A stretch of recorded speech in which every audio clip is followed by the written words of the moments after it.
Assalamualaikum warahmatullahi wabarakatuh. Bismillahirrahmanirrahim. Subhanakallahumma Rabbana la ilma lana illa ma 'allamtana innaka antal alimul hakim. Wa tub 'alaina innaka antat tawwabur rahim. Wa taqabbal minna innaka antas samiul alim. Wa 'allimna min ladunka ilman nafi'a ya dzal jalali wal ikram. Allahumma aftah lana hikmataka wansyur alaina rahmataka ya dzal jalali wal ikram. Ila hadratin nabiyil mustafa sayyidina wa maulana Muhammadin wa ila jami'i masyayikhina wa asadidina kullihim abina wa ummina al-fatihah. Billahi minasyaitonir rajim. Bismillahirrahmanirrahim. Alhamdulillahi rabbil alamin arrahmanir rahim maliki yaumiddin. Iyyaka na'budu wa iyyaka nasta'in ihdinas siratal mustaqim siratal ladzina an'amta 'alaihim ghairil maghdubi 'alaihim waladdallin amin. Bismillahirrahmanirrahim. Pada hari ini seperti yang saya omongkan kemarin, bahwa pertemuan keempat kita langsung masuk pada pembahasan bab kalam. Jadi mukaddimah sementara kita tinggalkan, akan tetapi pada waktu pertemuan ini kita langsung nambah satu atau dua makna untuk menutupi kekurangan daripada mukaddimah. Nah, pada pagi hari ini langsung saya akan membacakan apa itu? Membacakan dan juga menjelaskan tentang bab kalam. Langsung pada nazam pertama daripada bab kalam dalam kitab Imriti. Saya maknani dulu, terus kemudian saya bacakan terjemahnya, lalu bagian bawahnya ini langsung saya terangkan. Bismillahirrahmanirrahim. Kalamuhum utawi kalam miturut ahli nahwu. Kalamuhum utawi kalam miturut ahli nahwu iku lafdun lafat, mufidun kang berfaidah, musnadu kang den sendhekaken. Wal kilmatu utawi kang aran kalimah iku al-lafdzu lafat, al-mufidu kang berfaidah, al-mufradu kang mufrad. Di sini sudah tidak lagi saya tulis maknanya, jadi sampean langsung memberi makna di kitab atau di buku. Bismillahirrahmanirrahim. Saya baca ulang. Kalamuhum utawi kalam miturut ahli nahwu iku lafdzun lafat, mufidun kang berfaidah, musnadu kang musnad. Wal kilmatu utawi kalimah iku al-lafdzul lafat, al mufidu kang mufid, al mufradu kang mufrad. Ini terjemahnya saya bacakan. Kalamuhum lafdum mufidum musnadu wal kilmatul lafdul mufidul mufradu. Terjemah, kalam menurut ahli nahwu adalah lafadz yang berfaidah. Ini kalam menurut ahli nahwu adalah lafadz yang berfaidah dan disandarkan kepada lafadz yang lain. Sedangkan kalimah adalah lafadz yang berfaidah dan berdiri sendiri. Sekali lagi, dari nazam kalamuhum lafdzum mufidum musnadu wal kilmatul lafdzul mufidul mufradu. Terjemahnya, kalam menurut ahli nahwu adalah lafadz yang berfaidah dan disandarkan kepada lafadz yang lain. Sedangkan kalimah adalah lafadz yang berfaedah dan berdiri sendiri. Satu nadam ini menjelaskan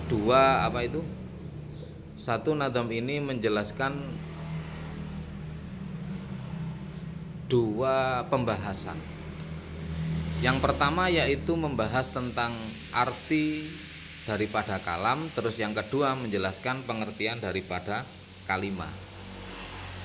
Akan tetapi kita dahulukan membahas satu pengertian dulu, yaitu pengertian daripada kalam. Bahwa dalam nahwu itu ada istilah yang dinamakan dengan istilah kalam. Suatu susunan ini akan diistilahkan atau akan dikategorikan sebagai kalam ketika memenuhi 3 syarat. Oleh karena itu di sini saya tulis kalam dalam ilmu nahwu memiliki 3 syarat. Hingga ketika salah satu syarat daripada kalam ini gugur, maka otomatis susunan ini tidak bisa dinamakan dengan istilah kalam. Apa saja syaratnya? Yang pertama, kalam ini harus memenuhi syarat yang pertama, yaitu lafadz. Lafadz menurut bahasa adalah membuang. Dalam satu kitab diistilahkan dengan istilah at-tarhu, bahwa al-lafdhu lughatan at-tarhu. Tarhu itu membuang. Sedangkan lafadz menurut istilah ini yakni suara yang mengandung sebagian dari huruf hijaiyah. Jadi syarat yang pertama adalah kalam itu, suatu susunan ini akan dinamakan kalam ketika memenuhi syarat yang pertama, yaitu harus lafadz. Lafadz ialah suara yang mengandung sebagian daripada huruf hijaiyah. Hingga misalkan nanti sama menemukan satu tulisan kok tidak terdiri dari huruf hijaiyah, maka dipastikan ini bukan kalam, karena tulisannya bukan terdiri dari huruf hijaiyah, akan tetapi selain huruf hijaiyah, maka tidak lafadz, tidak bisa dinamakan lafadz. Otomatis ketika tidak bisa dinamakan lafadz, maka dia tidak akan bisa dinamakan sebagai kalam. Yang kedua, syaratnya kalam adalah harus mufid. Mufid itu lughatan al-ifadah. Al-ifadah yakni berfaedah. Hingga tulisan berupa huruf hijaiyah ini haruslah berfaedah. Apa arti berfaedah? Yaitu memberikan pemahaman hingga tidak menimbulkan pertanyaan lagi dalam benak seorang pendengar. Jadi mufid ini, suatu susunan yang terdiri dari huruf hijaiyah ini, dikategorikan kalam ketika memenuhi syarat pertama, syarat kedua. Apa syarat kedua itu? Istilahnya mufid. Mufid itu perkiraannya ketika sampean ngomong, misalkan ngomong kepada si A, lah omongan sampean ini sudah bisa dipahami. Ukuran orang bisa memahami omongan sampean adalah ketika seorang pendengar sudah tidak bertanya lagi. Satu contoh misalkan, Qoma Zaidun. Qoma Zaidun itu terjemahnya Zaid telah berdiri. Qoma Zaidun ini satu dia lafadz karena terdiri dari huruf hijaiyah. Yang kedua mufid. Mufid itu apa? Berfaedah, dalam arti memahamkan. Perkiraan orang yang mendengarkan kata Qoma Zaidun yang artinya adalah Zaid telah berdiri, ini tidak bertanya-tanya lagi. Bedakan dengan satu contoh, misalkan in qoma Zaidun. In qoma jika berdiri, Zaidun seorang Zaid. Nah, kalau ada susunan seperti ini, in qoma Zaidun kayak gini, maka ini tidak bisa dinamakan mufid. Karena terjemahnya jika Zaid berdiri, lah ketika sampean ngomong gitu kepada orang lain, maka orang lain pasti akan bertanya terus lapo lek ngaten. Maka susunan jika seorang Zaid berdiri ini tidak bisa dinamakan mufid karena akan meninggalkan satu pertanyaan di benak seorang yang mendengar. Terus yang ketiga, syarat daripada kalam yaitu musnad. Musnad lughatan al-isnad. Isnad itu disandarkan. Dalam arti menyandarkan satu kalimat pada kalimat yang lain dengan cara yang berfaedah. Contoh menyandarkan fiil pada failnya atau menyandarkan mubtada pada khobarnya. Itu namanya adalah musnad. Lawannya musnad mufrad. Hingga misalkan contoh, di sini saya contohkan ada lafaz yadrusu, ini contohnya ya. Nah, yadrusu Umaru al-Qur'ana. Ini kalau dimaknani secara Jawa, yadrusu lagi deres atau lagi moco. Sapa Umaru Umar al-Qur'ana ing Al-Qur'an. Kalau diterjemah, Umar sedang membaca Al-Qur'an. Contoh kayak gini, ini saya tuliskan, contoh ini termasuk kategori kalam. Karena apa? Karena memenuhi 3 syarat di atas. Apa saja? Yang pertama, yadrusu Umaru al-Qur'ana, lafat. Iya lafat. Kenapa kok lafat? Karena tulisan yadrusu Umaru al-Qur'ana ini mengandung sebagian daripada huruf hijaiyah. Terus yang kedua, yadrusu Umaru al-Qur'ana mufid. Sudah memenuhi syarat yang kedua, yaitu mufid. Apa? Yaitu memahamkan. Orang yang mendengarkan kata yadrusu Umaru al-Qur'ana faham bahwa seorang Umar sedang membaca Al-Qur'an. Dia paham, langsung faham. Ini namanya mufid atau berfaedah. Yadrusu Umaru al-Qur'ana memenuhi syarat juga yang ketiga, yaitu musnad, yakni menyandarkan satu kalimat pada kalimat yang lain. Yadrusu tidak sendiri disandarkan pada lafaz Umar. Umar disandarkan lagi pada lafaz Al-Qur'an. Itu namanya musnad, menyandarkan satu kalimat pada kalimat yang lain. Maka contoh kalam yang utuh adalah, yang memenuhi syarat adalah, contohnya adalah yadrusu Umaru al-Qur'ana. Karena apa? Karena yadrusu Umaru al-Qur'ana, dia sudah lafaz, dia sudah memenuhi syarat mufid, dia juga sudah memenuhi syarat musnad.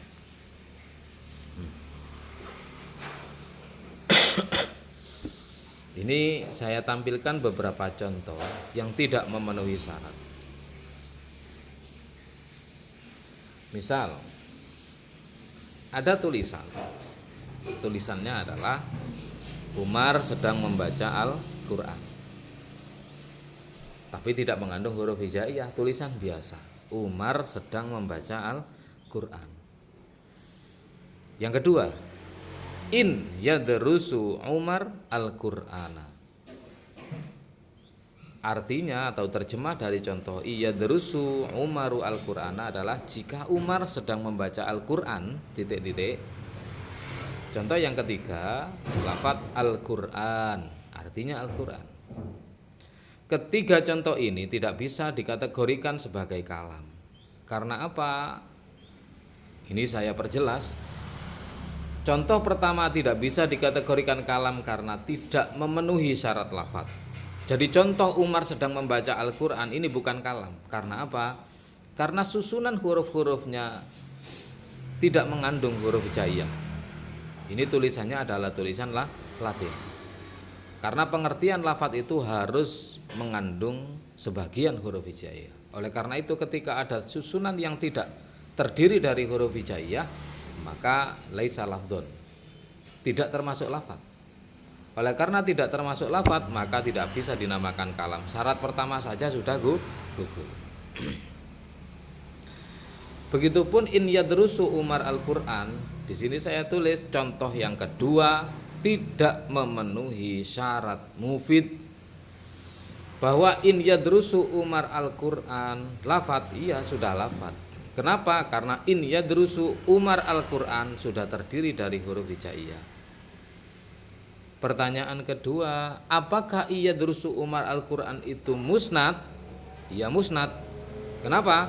Karena ada penyandaran satu kalimat. In disandarkan pada yadrus, yadrus disandarkan pada Umar, Umar disandarkan pada Al-Qur'an. Oleh karena itu, yadrusu Umaru al-Qur'ana dinamakan musnad, memenuhi syarat yang pertama, juga memenuhi syarat yang ketiga, tapi tidak memenuhi syarat yang kedua, yaitu mufid. Ukurannya ketika sampean dengar Iyadrusu Umaru Al-Qur'ana ini diterjemah, jika Umar sedang membaca Al-Qur'an titik-titik, tidak diteruskan. Kalau orang dengar kayak gini pasti di benaknya ngomong terus lapo lae Umar enggak moco, lae Umar moco Qur'an. Maka contoh yang kedua tidak memenuhi syarat mufid. Contoh ketiga Al-Qur'an. Sedangkan contoh yang ketiga saya tulis tidak memenuhi syarat musnad. Al-Qur'an ini sudah lafaz, terdiri dari huruf hijaiyah. Al-Qur'an ini sudah mufid. Al-Qur'an tidak bisa dinamakan kalam karena Al-Qur'an berdiri sendiri. Sedangkan syarat kalam yang ketiga harus musnad, yaitu disandarkan pada kalimat yang lain. Akan tetapi Al-Qur'an tidak disandarkan tapi berdiri sendiri. Oleh karena itu meskipun Al-Qur'an ini sudah terdiri dari huruf hijaiyah, dia tidak bisa dinamakan kalam karena tidak bisa memenuhi syarat yang ketiga, yaitu harus musnad, yakni disandarkan. Sedangkan Al-Qur'an berdiri sendiri. Wis itu saja, difahami benar-benar. Nanti saya buatkan pertanyaan, sampean jawab. Lah, catatan saya ini sampean alihkan ke catatan meskipun tulisannya Latin nggak apa-apa karena ini sifatnya catatan. Jadi yang makna tetap dimaknani, terus kemudian yang terjemah tulis saja seperti ini persis. Ini sampean mencatat ulang sesuai dengan yang saya catatkan, terus kemudian lafadznya sampean maknani, itu saja.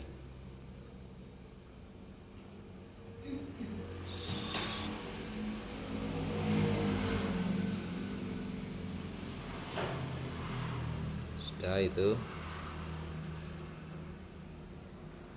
semoga bermanfaat. Ihdinas syiratal mustaqim. Wassalamualaikum warahmatullahi wabarakatuh.